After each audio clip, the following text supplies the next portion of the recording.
누가복음 21장 7절에서 19절까지 말씀 제가 받들어 읽겠습니다. 그들이 물어 이르되 선생님이여 그러면 어느 때에 이런 일이 있겠사오며 이런 일이 일어나려 할 때에 무슨 징조가 있사오리이까? 이르시되 미혹을 받지 않도록 주의하라. 많은 사람이 내 이름으로 와서 이르되 내가 그라 하며 때가 가까이 왔다 하겠으나 그들을 따르지 말라. 난리와 소요의 소문을 들을 때에 두려워하지 말라. 이 일이 먼저 있어야 하되 끝은 곧 되지 아니하리라. 또 이르시되 민족이 민족을 나라가 나라를 대적하여 일어나겠고 곳곳에 큰 지진과 기근과 전염병이 있겠고 또 무서운 일과 하늘로부터 큰 징조들이 있으리라. 이 모든 일 전에 내 이름으로 말미암아 너희에게 손을 대어 박해하며 회당과 옥에 넘겨주며 임금들과 집권자들 앞에 끌어가려니와 이 일이 도리어 너희에게 증거가 되리라. 그러므로 너희는 변명할 것을 미리 궁리하지 않도록 명심하라. 내가 너희의 모든 대적이 능히 대항하거나 변박할 수 없는 구변과 지혜를 너희에게 주리라. 심지어 부모와 형제와 친척과 벗이 너희를 넘겨주어 너희 중에 몇을 죽이게 하겠고 또 너희가 내 이름으로 말미암아 모든 사람에게 미움을 받을 것이나 너희 머리털 하나도 상하지 아니하리라. 너희의 인내로 너희 영혼을 얻으리라. 아멘. 예수께서는 성전에서 부자와 과부가 헌금하는 것을 보시고 말씀을 주셨습니다. 과부가 생활비 전부를 넣었으니 그 중에 가장 많이 넣었다라고 말씀하심으로써 진정한 헌신이 담긴 헌금의 의미를 가르쳐 주신 것이었습니다. 헌금이라는 것이 결국 내가 가진 모든 것이 심지어 그 생명조차 하나님이 주신 것이다 라는 사실을 인정하고 그 주신 것을 감사하는 그런 의미가 담긴 것이며 그러므로 나 자신과 그리고 내가 소유했다고 생각하는 그 모든 것들이 원래는 하나님의 것이요 그러므로 하나님 마음대로 하나님께서 원하시는 대로 사용하여 주시옵소서라는 그 신앙의 고백이 담겨 있는 것이 헌금이라고 지난 시간에 말씀을 드렸습니다. 이렇게 과부가 헌신하는 것을 밝히심으로 오히려 서기관의 그 위선과 외식이 오히려 밝히 드러나게끔 하심으로써 앞서 서기관에 대하여 주의하라, 경계하라 라고 하신 말씀을 훨씬 더 강화시키셨던 것입니다. 그런데 그 말씀을 들은 어떤 사람이 아마도 제자 중에 하나일 텐데 성전의 그 아름다운 돌과 헌물로 꾸민 것을 말했습니다. 헌금의 그 헌신에 대해서 말씀을 듣고 그 헌금으로 헌물로 꾸민 이 성전이야말로 아름다운 헌신의 그 본보기가 아니겠는가라고 말을 꺼낸 것으로 이해할 수가 있겠습니다만은 그러나 예수께서는 그것이 참된 헌신이 아니고 자랑과 외식을 위한 것이니 그러므로 하나님 앞에서 오히려 더 이상 필요 없는 것이요 그렇기 때문에 무너질 것이다 라고 말씀하셨습니다. 이를 통해 돌로 된 성전이 무너진 후에 그렇게 시작될 새로운 시대에 대해 사람들의 관심을 이끌어 내셨던 것입니다. 그런데 예수님의 이 말씀은 이스라엘이라고 불리우는 그 모든 사람에게 그 누구에게라도 충격이 되는 그런 말씀이었습니다. 이스라엘은 이런 성전의 파괴를 이미 겪은 적이 있었기 때문이지요. 그리고 성전의 파괴라는 것이 이스라엘의 멸망과 다르지 않았기 때문에 이것을 듣는 사람들에게 매우 큰 충격이었던 것입니다. 더구나 지금 메시아이신 예수께서 예루살렘에 입성하여 계시고 또 그 길에 일부러 나귀를 타고 들어오심으로써 자신이 메시아이신 것을 널리 알리셨고, 그래서 한참 많은 사람들이 하나님 나라인 이스라엘의 회복을 꿈꾸고 있는 바로 그런 때에 예수께서 이스라엘의 멸망에 대한 말씀과 같은 성전의 파괴에 대한 말씀을 주셨기 때문에 이것이 충격이 아닐 수가 없었던 것입니다. 그래서 7절, 어느 때에 이런 일이 있으며 이런 일이 있을 때는 무슨 징조가 있을 것입니까? 라고 질문하고 있고, 이에 대해 예수께서는 이제 36절까지 아주 길게 답변하고 계십니다. 그 중에 오늘 말씀에 먼저 말씀을 시작하신 내용이 무엇인가? 8절에 보면 미혹을 받지 않도록 주의하라 라고 말씀하고 계시지요. 이게 성전 파괴의 시기 혹은 징조에 대한 말씀이 아닌 것 같단 말입니다. 더구나 예수님의 답이, 예수께서 주신 답이 쭉 살펴보면 36절까지 살펴보면 단순히 이스라엘의 멸망, 예루살렘의 파괴에 대한 혹은 성전에 무너질 것에 대한 그런 말씀이 아니라 세상 종말에 대한 그런 말씀인 것을 알게 되지요. 그러니 제자의 질문도 예수님의 답도 단순히 성전 파괴에 대한 질문과 답이 아니라 세상 마지막에 대한 문답이라고 우리가 보게 되는 것입니다. 그런데 그 답을 말씀하시는 시작 부분에 9절 보시면 이 일이 먼저 있어야 하되 끝은 곧 되지 않는다라고 말씀하고 계시지요. 그러니까 우리가 언뜻 보기에 성전 파괴라는 것이 이 세상 멸망, 종말과 같은 것이 아니고 성전 파괴는 시작이고 그게 먼저 있고 종말에 이르기까지 한 시대를 예수께서 지금 설명하고 계시는 것이다. 이렇게 볼 수가 있게 되는 것입니다. 그런데 그 시대, 즉 성전의 파괴로부터 예수 재림에 이르기까지 그 한 시대의 특징을 한 단어로 미혹이라고 먼저 말씀하십니다.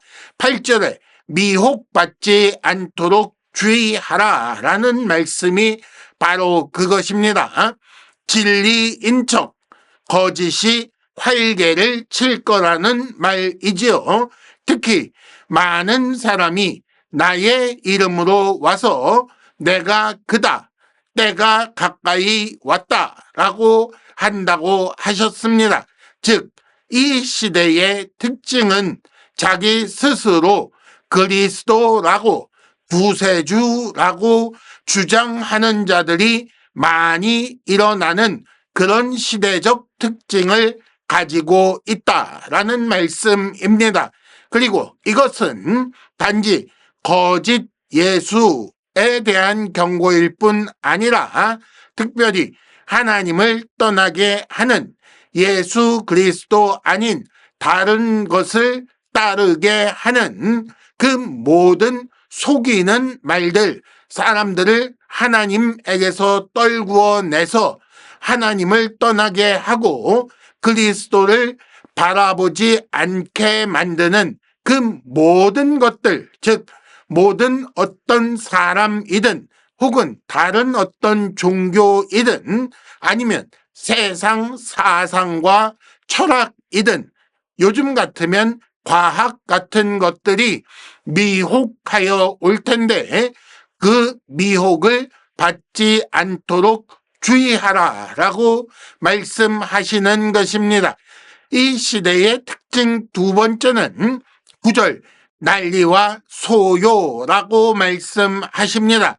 그 소문이 끊임없이 들려오는 그런 아주 어렵고 아주 혼란스러운 시대라고 말씀하시는 것입니다. 근데 이게 언제까지 이렇다고 하시는가요? 예수께서 다시 오실 때까지 그렇게 된다는 것입니다.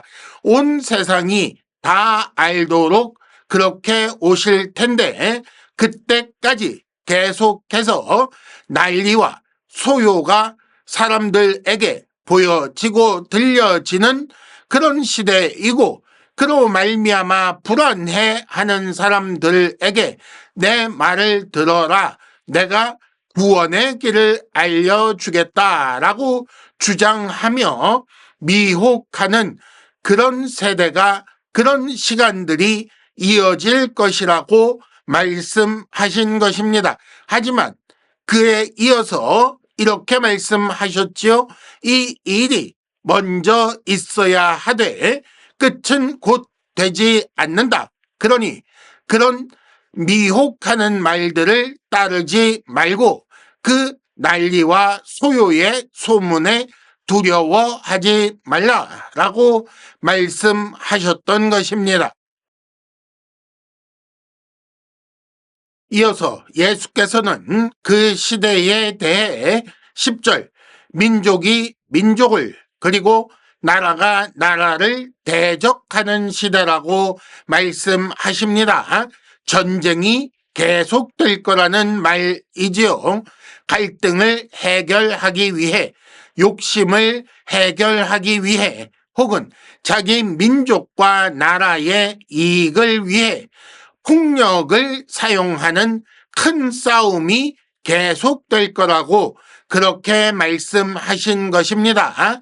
또 그뿐 아니라 11절 큰 지진, 기근, 전염병, 무서운 일 그리고 하늘로부터 보여지는 큰 징조 이런 것들이 나타날 거라고 말씀하십니다.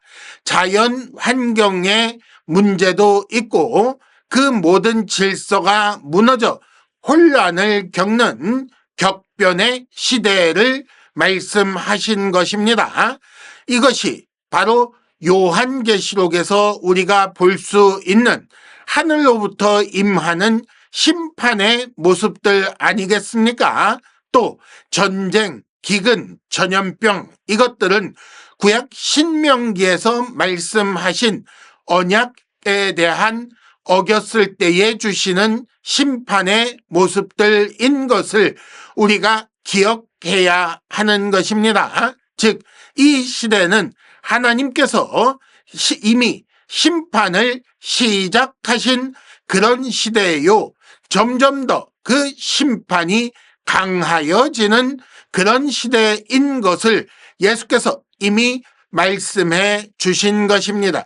이런 자연의 혼돈, 국가, 사회의 갈등으로 인해 불안하고 생존의 위협을 겪는 시대인데 그래서 모든 사람들의 정신과 육체가 힘든 시대인데 그럼에도 불구하고 하나님께서 성도를 신자들을 지켜주셔서 매우 평안하고 잘 먹고 잘 사는가? 아니요. 12절 주의 이름으로 말미암아 박해를 받는다고 말씀하셨습니다. 어떤 박해를 받는가요? 회당과 옥에 넘겨주며 임금들과 집권자들 앞에 끌려가게 될 것이다 라고 말씀하고 계십니다. 여기 교회를, 신자를 핍박하는 주체가 종교 권력과 정치 권력으로 그려지고 있습니다. 이것 역시 우리가 요한계시록에서 살펴볼 수 있는 그런 양상인데, 그러나 이 부분을 주의해서 잘 생각하시기를 바랍니다. 국가 권력이 교회를 그리고 신자를 핍박한다라는 말은 절대로 국가의 법 체계를 위반하는 범죄 때문에 당하는 일을 말하는 것이 아닙니다. 이단 사설을 늘어놓아서 그래서 교회에서 징계받는 일을 말씀하신 것이 아니라는 말이에요. 예수의 이름으로 말미암아 그런 박해를 받는다라고 하셨으니 하나님 나라의 복음 때문에, 예수를 믿는 것 때문에 그 복음을 전하고 혹은 그 복음을 받아들이는 일 때문에, 그 복음의 말씀을 믿고 그 복음에 나타난 하나님의 뜻대로 따라 사는 것 때문에 그렇게 핍박을 당하는 것을 말씀하신 것이고, 그런 삶을 살았기 때문에 정치 권력 앞에 끌려가는 것을 말씀하신 것입니다. 그 정치 권력은 복음에 대해 판단할 능력이 전혀 없지요. 자격도 없습니다. 그런데도 그들 앞에 끌려가 판단받고 정죄당하는 그런 일을 겪게 될 것이라고 말씀하시는 거예요. 아이고, 얼마나 억울한 일입니까? 이렇게 살면 얼마나 참 치욕스럽겠어요. 그러면 우리는 이런 시대를 어떻게 해야 할 것인가? 그럴 때에 13절, 이 일이 도리어 너희에게 증거가 된다라고 말씀하십니다. 너희에게 증거가 된다라는 말 옆에 1 혹은 2라는 식으로 번호가, 작은 번호가 써 있고 그 밑에 증거의 기회라고 써 있는 그런 것을 보실 수가 있을 것입니다. 그러니까 이 말은 이런 일이 도리어 너희에게는 증거하는 기회가 될 것이다 라는 말씀이 된다는 것입니다.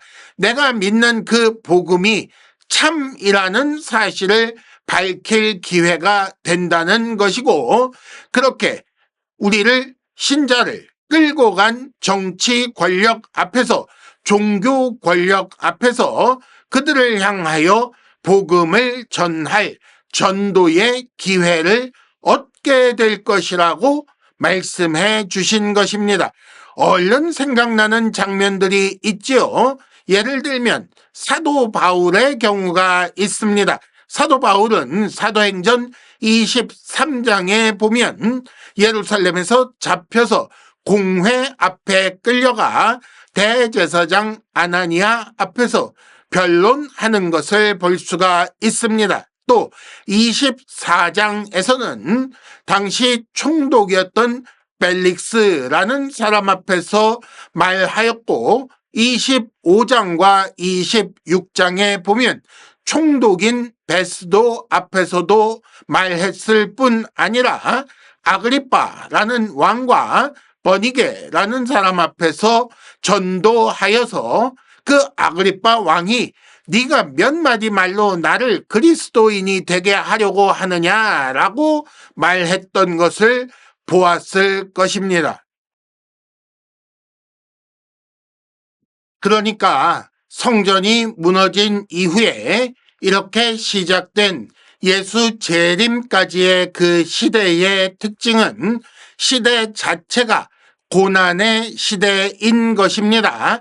모든 사람들이 전쟁과 기근과 전염병 같은 그런 일들 때문에 고난당하고 불안한 시대, 두려움을 겪고 있는 시대에, 그런데 신자는 거기 더하여 핍박까지 받는다, 종교 권력과 정치 권력에 의해 핍박을 받게 된다.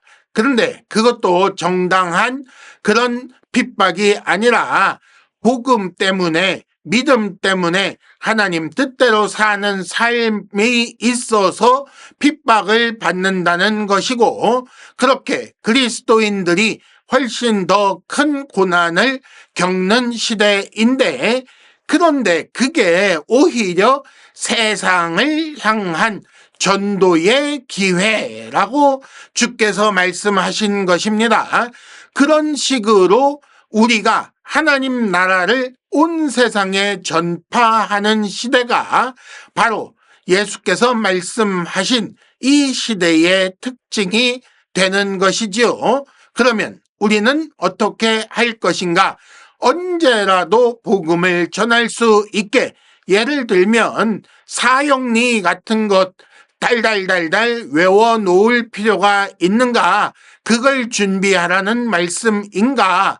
라고 생각하며 그 다음을 읽어보면 14절, 너희가 변명할 것을 미리 궁리하지 않도록 명심하라 라고 되어 있습니다. 그러면 준비하지 말고 그냥 닥치면 닥치는 대로 견뎌내라는 말인가? 그렇지도 않습니다. 15절, 모든 대적이 대항하거나 변박, 변론하고 반박하는 일을 하지 못하도록 그런 구변과 지혜를 내가 너희에게 줄 것이다 라고 말씀하고 계십니다. 물론 평소에 복음을, 성경을 연구하고 기억하고 잘 배워둘 필요가 있지요. 그래서 대답할 만한 그런 지식을 갖추어 놓을 필요가 있습니다만은, 그러나 여기서 주께서 주신 말씀은 자기 지혜와 지식으로, 자기 능력으로, 자기의 꾀로 이것을 행하려 하지 말라, 그들에 맞서려고 하지 말라라는 말씀입니다. 왜냐? 상황을 잘 생각해 보십시오. 세상 모든 사람들이 고난을 겪는 그런 시대라고 말씀하셨습니다. 그런 가운데 신자는 박해도 받는다고 말씀하셨어요. 심지어 16절, 부모, 형제, 친척, 친구같이 아주 가까운 친밀한 사람들이 너희를 넘겨줄 것이라고 그렇게 말씀하십니다. 아이고, 하나님이 신자가 싫어서 버리셨는가? 그렇지 않고 그 모든 일들을 통해 전도하게 하려고, 전도의 기회를 삼게 하려고 일부러 그렇게 하신다라고 말씀하신 거지요. 그러므로 그렇게 상황을 맞닥뜨릴 때 신자를 통해 이 복음에 대해 듣게 될 바로 그 사람들, 그들이 들어야 할 말을 그때 주께서 친히 주시겠다라고 말씀하시는 것입니다. 핍박당하는, 고난 중에 핍박까지 겸하여 받는 그런 하나님의 백성들을 통해 누군가 하나님의 말씀을 듣게 될 때에 그가 반드시 들어야 할 말을 주께서 그때 우리의 입에 주신다고, 그렇게 우리로 마치 선지자 노릇을 하게 하신다고 말씀하고 계시는 것입니다. 복음 전파가 하나님의 일이니 이를 위한 그 모든 힘과 능력은 하나님께서 주신다는 거지요. 그렇게 해야 모든 대적들이 대항하거나 변박하는 일이 없도록, 할 수 없도록 되게 된다는 말씀입니다. 그래야 신자가 정치 권력이나 종교 권력뿐 아니라 부모, 형제, 친척, 친구같이 친밀한 자들임에도 우리를 그 원수의 손에 넘기는 그런 일을 이겨낼 수 있다는 거지요. 가장 친밀한 관계인 그들조차 신자들을 죽이게 하고, 17절, 모든 사람이 신자들을 미워하나 그 모든 풍파를 넘을 힘은 우리가 변명을 미리 궁리한다고 되는 것이 아니라 주님께서 주시는 지혜에 의지할 때만 이겨낼 수 있다. 그런 풍파를 넘을 힘을 얻을 수 있다라고 말씀하시는 것입니다. 이렇게 주께서 말씀하시는 그런 시대를 겪어 나갈 때에 어떤 사람들은 아이고 너무 힘들다. 나는 그렇게는 못 살겠다라고 생각하여 지금 우리가 보는 것처럼 많은 신자라는 사람들이 적당히 타협하고 살고 있고, 그러나 그럼에도 불구하고 주의 말씀을 따라 그 말씀 붙들고 고난 중에 박해를 더하여 받으면서도 미움받아 죽임을 당할 지경에 넘겨지면서도 주를 믿는 자들을 향하여 예수께서 이렇게 말씀하시고 약속하시는 것이지요. 18절, 너의 머리털 하나도 상하지 않는다. 그만큼 내가 너를 철저히 보호할 것이요. 오히려 19절, 인내 중에 영혼을 얻으리라 라고 말씀하십니다. 영혼을 얻으리라 옆에도 작은 숫자가 1 아니면 2 같이 그런 숫자가 써 있고 뭐라고 연결되어 있습니까? 목숨을 얻을 것이다 라고 써 있는 것을 보실 수가 있을 것입니다. 즉 이것이 힘들지라도 그럼에도 불구하고 주께서 전도의 기회로 삼으신다면 제가 주께 헌신하여 목숨마저 내어놓겠사오니 주의 일을 위하여 나를 사용하옵소서라고 헌신하는 자는 주께서 그 머리털 하나도 상하게 하지 않으실 뿐 아니라 그 영혼까지 얻게 하신다. 그 목숨을 오히려 건지게 하여 주신다. 그게 죽는 길이 아니고 진짜 사는 길이다 라고 말씀하신 것이며, 이 시대가 그러므로 그 둘 중 하나, 헌신하거나 외식하거나 둘 중 하나의 편에 설 수밖에 없는 그런 시대라고 말씀해 주신 것입니다.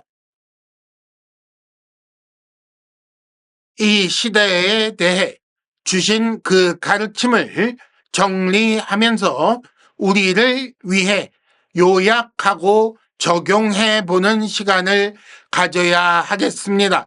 지금 우리 시대는 난리와 소요의 소문이 끊이지 않는다라고 하셨는데 과연 그렇습니다. 전쟁과 기근과 전염병이 온 세상을 어렵게 하는 시대라고 하셨는데 참으로 그런 일이 예수 이후로 지금까지 역사 속에 가득 있는 것을 우리는 알고 있습니다. 무엇보다 하나님을 떠나게 예수 아닌 다른 데로 눈을 돌리게 하는 사상과 학문이 세상 풍조가, 특별히 요즘에는 과학이 교회를, 신자를, 하나님의 백성들을 미혹하는 시대입니다. 예, 주께서 말씀하신 그런 시대가 분명합니다. 각종 권력에 손잡지 않고 정말 성경만 따르는 신자들은 참으로 핍박을 받을 수밖에 없고, 최소한 핍박까지는 아니더라도 야, 참 인생 손해 많이 보는구나 라고 생각할 만한 그런 시대를 분명히 우리는 살아가고 있습니다. 그러니 잘못된 세상 확 뒤집어 엎어버릴까요? 그렇지 않습니다. 불안한 세상, 속이는 세상, 미혹하는 세상 중에 그럼에도 불구하고 하나님께서 우리를, 하나님의 백성들을 이 땅에 두신 이유는 뭐라고요? 복음을 전하도록 그 믿음 따라 사는 삶을 통해 세상을 향하여 복음의 증인이 되게 하려고 일부러 이 땅에 두셨다라고 우리는 기억하고 살아야 하는 것입니다. 그렇게 하나님께서 주신 기회에 하나님의 말씀을, 복음을, 그 귀한 말씀을 전하기 위해 하나님께 절대 헌신하는 자가 하나님의 철저한 보호를 받는 삶을 세상을 향해 보여주는 그런 것을 기대하시고 지금 주께서 우리를 이 땅에 두셨다라는 말이지요. 그런데 그럼에도 불구하고 누군가는 그런 삶을 살기 어렵다고 생각하여 지레 겁을 먹고 세상에서는 누구보다 더 세상 사람처럼 살다가 교회에 와서는 누구보다 더 교회에 어울리는 사람처럼 외식하고 있는 것을 우리는 보고 있지 않습니까? 그러니 교회 안에 있는 사람들은 둘 중 하나이지요. 참된 헌신하는 사람이거나 외식하는 사람입니다. 이것이 이 시대의 특징이라는 것입니다. 자, 그러면 나는 둘 중 어디에 속하였나? 여러분, 각 사람이 스스로를 생각해 보셔야 할 것입니다.